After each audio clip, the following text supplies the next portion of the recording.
Vijayadashami ಹೊತ್ತಲ್ಲೇ RSS ಸ್ಥಾಪನೆಯಾಗಿ 100 ವರ್ಷ ಪೂರೈಸಿದೆ.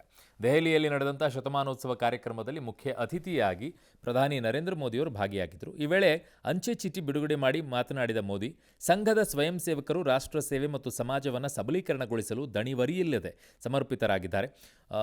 ಮೆಚ್ಚುಗೆಯನ್ನು ವ್ಯಕ್ತಪಡಿಸಿದರು. ಆರ್ಎಸ್ಎಸ್ ವಿರುದ್ಧ ನಡೆದ ಕಹಿ ಘಟನೆಗಳನ್ನು ನೆನೆಸಿಕೊಂಡಂಥ ಮೋದಿ, ಸ್ವತಂತ್ರದ ನಂತರವೂ ಕೂಡ ಆರ್ಎಸ್ಎಸ್ ಅನ್ನು ಹತ್ತಿಕ್ಕಲು ಪ್ರಯತ್ನಗಳು ನಡೆದವು.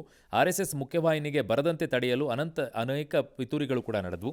ಎಲ್ಲ ನಿಷೇಧಗಳು ಮತ್ತು ಪಿತೂರಿಗಳ ಹೊರತಾಗಿಯೂ ಕೂಡ ಆರ್ಎಸ್ಎಸ್ ಯಾರ ವಿರುದ್ಧವೂ ಕೂಡ ಕಹಿ ಭಾವನೆ ಹೊಂದಲಿಲ್ಲ.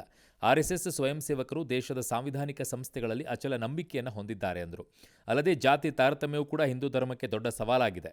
ಈ ಮಧ್ಯೆ ಆಯುಧ ಪೂಜೆಗೆ ಆಯುಧ ಇಟ್ಕೊಳ್ಳಿ ಅಂದಿರುವಂಥ ಬಿಜೆಪಿ ರಾಜ್ಯಸಭಾ ಸಂಸದ ನಾರಾಯಣ ಬಾಂಡಿಗೆ ಹೇಳಿಕೆಗೆ ಸಚಿವ ಪ್ರಿಯಾಂಕಾ ಕಿಡಿಕಾರಿದ್ದಾರೆ. ಇವರು ಶಸ್ತ್ರಾಸ್ತ್ರ ದೀಕ್ಷೆ ಕೊಡೋಕ್ಕೆ ಮೊದಲು ಮದುವೆ ಮಾಡಿಕೊಂಡು ಮಕ್ಕಳನ್ನು ಹುಟ್ಟಿಸಲಿ ಎಂದಿದ್ದಾರೆ. ಈ ಮಧ್ಯೆ ದಾವಣಗೆರೆಯಲ್ಲಿ ವಿಎಚ್ಪಿ ಕಾರ್ಯಕರ್ತರು ದುರ್ಗಾಂಬಿಕಾ ದೇವಸ್ಥಾನದಿಂದ ದುರ್ಗಾ ದೌಡ್ ಹೆಸರಿನಲ್ಲಿ ಕತ್ತಿ, ತ್ರಿಶೂಲ, ಭರ್ಜಿ, ಖಡ್ಗ ಹಿಡಿದು ಮೆರವಣಿಗೆಯನ್ನು ಮಾಡಿದ್ದಾರೆ. ಧರ್ಮಸ್ಥಳದಲ್ಲಿ ನೂರಾರು ಶವಗಳನ್ನು ಹೂಳಲಾಗಿದೆ ಎಂಬ ಆರೋಪ ಸಂಬಂಧ ಎಸ್ಐಟಿ ತನಿಖೆ ಮುಂದುವರೆದಿದೆ.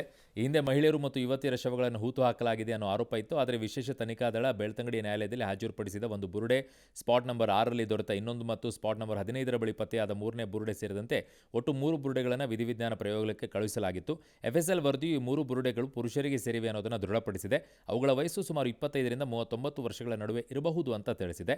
ಈ ಬುರುಡೆಗಳ ಮೇಲೆ ಯಾವುದೇ ರೀತಿಯ ಹಲ್ಲೆಯ ಗುರುತುಗಳು ಕಂಡುಬಂದಿಲ್ಲ ಅನ್ನೋದು ಕೂಡ ಇದೆ. ಇನ್ನು ಕೆಲವು ಮೂಳೆಗಳ ಎಫ್ಎಸ್ಎಲ್ ವರದಿ ಬರಬೇಕಾಗಿದೆ. ತದನಂತರ ಎಸ್ಐಟಿಗೆ ಪ್ರಕರಣದ ಅಂತಿಮ ವರದಿ ಸಿಕ್ಕಂತಾಗುತ್ತೆ. ಸದ್ಯ ಸರ್ಕಾರ ಕೂಡ ಎಸ್ಐಟಿ ತನಿಖೆಯನ್ನು ಆದಷ್ಟು ಬೇಗ ಮುಗಿಸಲು ಹೇಳಿದೆ. ಎಸ್ಐಟಿ ಅದೇ ನಿಟ್ಟಿನಲ್ಲಿ ತನಿಖೆ ಕೂಡ ನಡೆಸ್ತಾ ಇದೆ. ಜೀನಿ ಸ್ಲಿಮ್ ರೆಫರ್ ಮಾಡ್ಬೇಕಾದ್ರೆ ಕಾರಣ ಏನಂದ್ರೆ ವೇಟ್ ಲಾಸ್ ಸಲುವಾಗಿ ನನ್ ಬಾಳ ಜನ ಕೇಳಿದ್ರು. ಫಸ್ಟ್ ನಾನ್ ತಗೊಂಡು ನನಗೆ ರಿಸಲ್ಟ್ ಬಂದ್ಮೇಲೆ ಆಮೇಲೆ ನಾನು ಜೀನಿ ಸ್ಲಿಮ್ ಇನ್ನೊಬ್ಬರಿಗೆ ಪ್ರಿಪೇರ್ ಮಾಡಿದ್. ಸುಸ್ತಾಗೋದು ಕಡಿಮೆ ಆಯ್ತು, ವೀಕ್ನೆಸ್ ಅದು ಏನೂ ಇಲ್ಲ, ಪೂರಾ ಹೆಲ್ದಿ ಅದೇನೆ. ವೇಟ್ ಜಾಸ್ತಿ ಇರೋರಲ್ಲಿ ಏನೇ ಡೌಟ್ ಇಲ್ಲದೆ 100% ಬಳಸಬಹುದು. ಪ್ರತಿದಿನ ನಮ್ಮ ಜೀನಿ ಸ್ಲಿಮ್ ನ ಯೂಸ್ ಮಾಡಿ ಯಾವುದೇ ಸೈಡ್ ಎಫೆಕ್ಟ್ ಇಲ್ದಂಗೆ ನೀವು ಸಣ್ಣ ಆಗ್ತೀರಾ.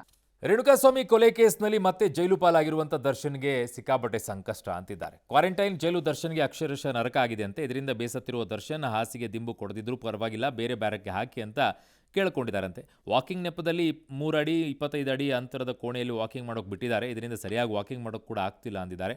ಹೀಗೆ ಆದರೆ ಅನಾರೋಗ್ಯದಿಂದ ಬಳಬೇಕಾಗುತ್ತೆ ಅಂತ ನೋವನ್ನು ತೋಡ್ಕೊಂಡಿದ್ದಾರೆ. ತಮ್ಮ ವಕೀಲರ ಜೊತೆಗೆ ಚರ್ಚೆ ಕೂಡ ಮಾಡಿದ್ದಾರೆ. ಅಕ್ಟೋಬರ್ 9ನೇ ತಾರೀಕಿಗೆ ಕೋರ್ಟ್ ತೀರ್ಪು ಕೊಡುತ್ತೆ. ಅದಾದ ನಂತರ ನೋಡೋಣ, ಮಾನವ ಹಕ್ಕುಗಳ ಆಯೋಗಕ್ಕೆ ದೂರು ಕೊಡೋಕ್ಕೂ ಕೂಡ ತೀರ್ಮಾನ ಮಾಡಿದಾರಂತೆ.